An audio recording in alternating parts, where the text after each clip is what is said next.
मैं Vishal Singh WeCom e learning में आपका स्वागत करते हैं। कंपनी एक्ट के अंतर्गत आज हम आपको doctrine of the indoor management और कंस्ट्रक्टिव नोटिस आंतरिक प्रबंध के सिद्धांत के विषय में बताएंगे। जैसा कि doctrine of the indoor management में पहले यह स्पष्ट होना चाहिए कि मेमोरेंडम ऑफ एसोसिएशन जो भी आप इशू करते हैं ये सभी को इसके आउटसाइडर को इसके विषय में जानकारी होती है। ये रिटेन प्रपत्र होता है या ओपनली होता है। कोई भी कंपनी किसी के साथ एग्रीमेंट करती है तो वो अपना एमओए दे देती है और वो एमओ देख करके उसके अनुसार व्यापार करता है। लेकिन इंडोर मैनेजमेंट आंतरिक की सूचना किसी को नहीं होती है। Board of meeting, management meeting के अंतर्गत क्या क्या बदलाव किए गए इसके संबंध में भी किसी भी आउटसाइडर को पता नहीं चलता है। इंटरनल में क्या चल रहा है कंपनी के अंतर्गत बहुत ज्यादा करेगी तो internal of association article association के अंतर्गत वो देखती है। लेकिन न्यायालय द्वारा यह कहा गया है कि किसी भी व्यक्ति को किसी भी इंटरनल मैनेजमेंट में दखल करने का कोई राइट और कर्तव्य नहीं है कि वह कोई कार्य करे और उसके इंटरनल मैनेजमेंट इंडोर मैनेजमेंट को देखे कि वह कैसे कार्य कर रही है। लेकिन उसके कुछ प्रिंसिपल दिए गए हैं। इंडोर मैनेजमेंट का एक रूल्स जो 1856 में royal British bank versus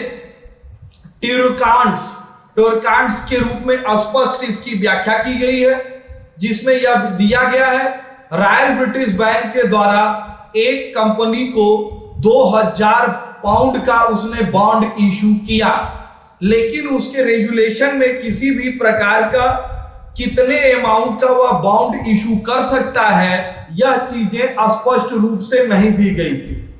outsider ने 2000 रुपए का बॉन्ड्स खरीदा लेकिन उसे इंटरनल नहीं पता थी। लेकिन जब कंपनी ने अपने यहाँ डायरेक्टर ने उस संबंध में रेजुलेशन पास कराया तो इसकी संबंध में उसे यह दिया गया कि आप 2000 अमाउंट क्लियर न होने की वजह से 2000 पाउंड का आप बॉन्ड इशू नहीं कर सकते। यह उसकी इंटरनल एरर गलती मानी गई, जिस पर आउटसाइडर ने मुकदमा किया कि हमें अपना पैसा चाहिए, जिस पर कंपनी ने स्पष्ट किया कि this is liability for the company. यह आउटसाइडर की गलती नहीं है, यह कंपनी की मिस्टेक है, इसलिए लायबिलिटी कंपनी को माना जाएगा। Function of the indoor management AOA की जो भी कार्य किए जाएंगे function of the management article of association के अंतर्गत ही आप कार्य कर सकते हैं। जनरल मीटिंग में कंपनी के ही मेंबर हो सकते हैं, किसी बाहरी व्यक्ति को नहीं रखा जा सकता है। डायरेक्टर जो भी कार्य करेगा वह नियमानुसार करेगा, बाहरी व्यक्ति उसके कार्य में हस्तक्षेप नहीं कर सकता है। कुछ कंडीशन है इंडोर मैनेजमेंट के, वो हम आपको बताना चाहेंगे। फर्स्ट कंडीशन है नॉलेज ऑफ द इनरेगुलरिटी, अनियमितता की जानकारी। कोई भी कंपनी व्यक्ति अपनी सुरक्षा अपने हाथों से सुरक्षा का दावा करता है, वह सुरक्षा कर सकता है लेकिन वह सुरक्षा व्यवहारों से की जाएगी।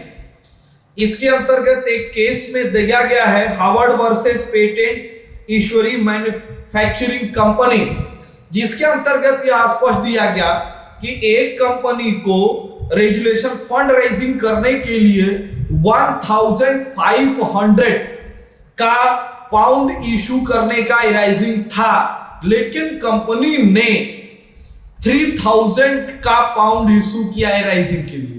तो इसके लिए आउटसाइडर लायबिलिटीज नहीं होगा क्योंकि कंपनी 1500 के लिए ही लायबिलिटी है। 1500 गलत ढंग से किया है, इनरेगुलर माना जाएगा। सेकंड है आपके लिए negligence on the part of person dealing with the company. Company के साथ व्यवहार करने वाले व्यक्ति की लापरवाही। कंपनी कभी कभी कार्य करने के लिए अपने कार्य को राइट्स के लिए वह अपने एजेंट को नियुक्त करती है। अगर वह एजेंट उस कार्य के अंतर्गत कोई भी अनियमितता पाई जाती है, अगर वह उसे स्वीकार कर दिया जाता है, निर्णय ली जाती है, तो वह ट्रांसफर इनवैलिड, शून्य माना जाएगा। यदि किसी भी अकाउंटेंट्स को किसी भी संपत्ति बेचने का अधिकार नहीं है, अगर वो किसी भी असेट्स को सेल करता है तो उसके राइट की जांच होनी चाहिए। फॉर्जरी, जालसाजी, आईपीसी के अंतर्गत यह स्पष्ट किया गया, कोई भी आपके साथ फ्रॉड, कपट, धोखा के साथ कोई भी कार्य की जाती है तो यह स्टार्टिंग से ही शून्य मानी जाएगी। जैसे एक कंपनी ने शेयर के संबंध में सर्टिफिकेट इशू किए जिसमें 3 डायरेक्टरों का हस्ताक्षर होना है। एक ने डायरेक्टर ने हस्ताक्षर किया और 2 का फर्जी ढंग से हस्ताक्षर करके इशू किया गया। अब इसमें तो डबल लॉस हुआ। एक तो कंपनी को इस फ्रॉड के विषय में जानकारी नहीं थी, कंपनी ने जानबूझकर कोई सिग्नेचर तो किया नहीं। दूसरी कि जिसने खरीदा उसने तो यह जाना कि सर्टिफिकेट पर 3 आदमी के हस्ताक्षर होते हैं, उसने 3 सिग्नेचर देखे, उसको अपने पास रखा। जब उसे फॉर्जरी पता चली तो वह कंपनी भी इसके लिए लाइबल नहीं होगा और आउटसाइडर भी लाइबल नहीं होगा। जिस व्यक्ति के द्वारा यह कार्य किया गया उसे यह लाइबल माना जाएगा। नेक्स्ट है no knowledge of the articleship.